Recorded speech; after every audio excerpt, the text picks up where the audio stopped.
होली के गीतों को गाते थे। आप लोगों को इसको जीवित करना होगा, फिर से इस परंपरा को आगे बढ़ाना होगा। होली गायन का है, वादन का है, एक दूसरे के साथ अपने मतभेदों को समाप्त करने का आयोजन है।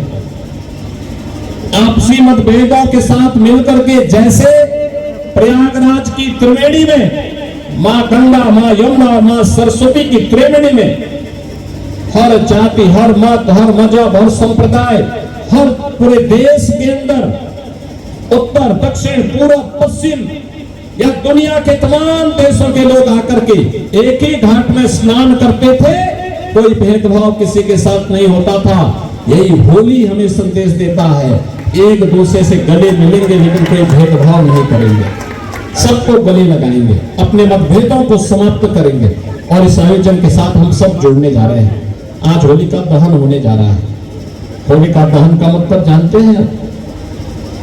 याद करना, होलिका को भी यह आशीर्वाद प्राप्त था, उसको अग्नि जला नहीं सकते।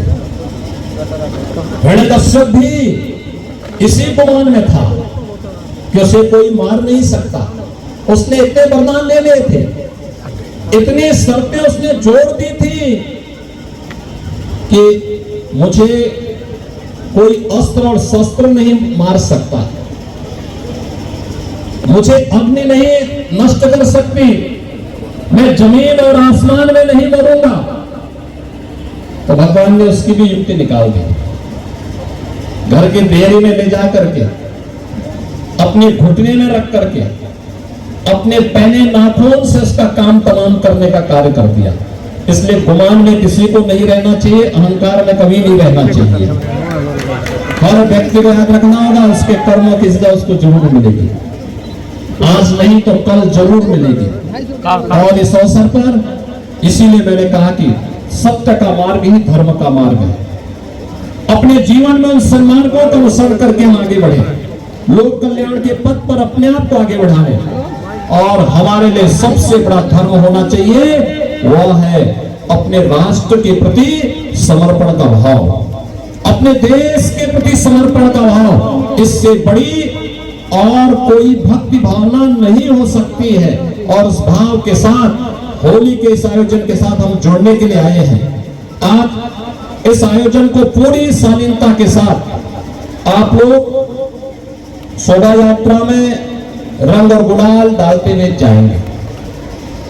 होलिका दहन के आयोजन के साथ जुड़ेंगे। होलिका दहन का मतलब अहंकार का दहन कर देना। अपने कहीं पर कोई छल है, छद्म है, द्वेष है, अहंकार है, कोई ऐसी प्रकृति दुष्प्रवृत्ति हम पर हावी हो रही है, उसको उस होलिका स्थल पर ही दहन करने की आवश्यकता है, वहीं पर उसको नष्ट कर देने की आवश्यकता है। ऐसे ही जैसे कालीबाड़ी के बाबा ने किया है, आपने देखा होगा। वे अच्छा रवि किशन से अच्छा गा सकते थे, लेकिन चूंकि एक कलाकार गा रहा है, इसलिए कलाकार की भावनाएं आहत न हो, इसके लिए उन्होंने कहा कि भाई मैं गाऊंगा नहीं इस तरह। आप उनका भजन तो सुनते ही होंगे। कालीबाड़ी के बाबा का जब भजन होता है तो लाखों लोग इकट्ठे होते हैं। और कोई मुझे बता रहा था कि एक बार तो उनके भजन में, और जौनपुर में ही नहीं, रवि किशन ने ही करवाया था, लेकिन आज उन्होंने उनका मान रखा है। ऐसे ही आपका भी जिम्मेदारी बनती है। होली खेलते समय कोई बीमार होगा, कोई हो सकता है किन्हीं कारणों से उन्हें होली नहीं खेलना, किसी के अंदर अन्य कोई भाव होगा, जबरदस्ती नहीं करना, शालीनता के साथ रंग गुलाल डालते हुए, पुष्पों की वर्षा करते हुए अब आगे बढ़िए।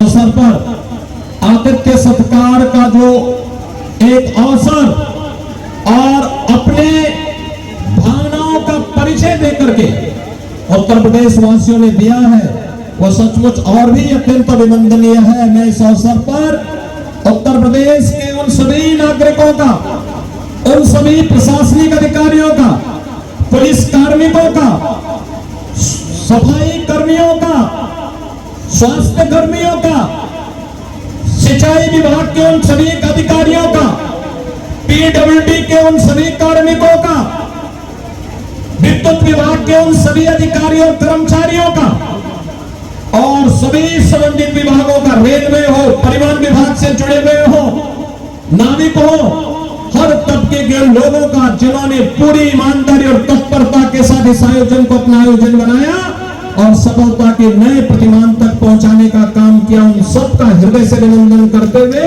उन सबको भी होली की हृदय से बधाई देता हूं, अपनी शुभकामनाएं देता हूं।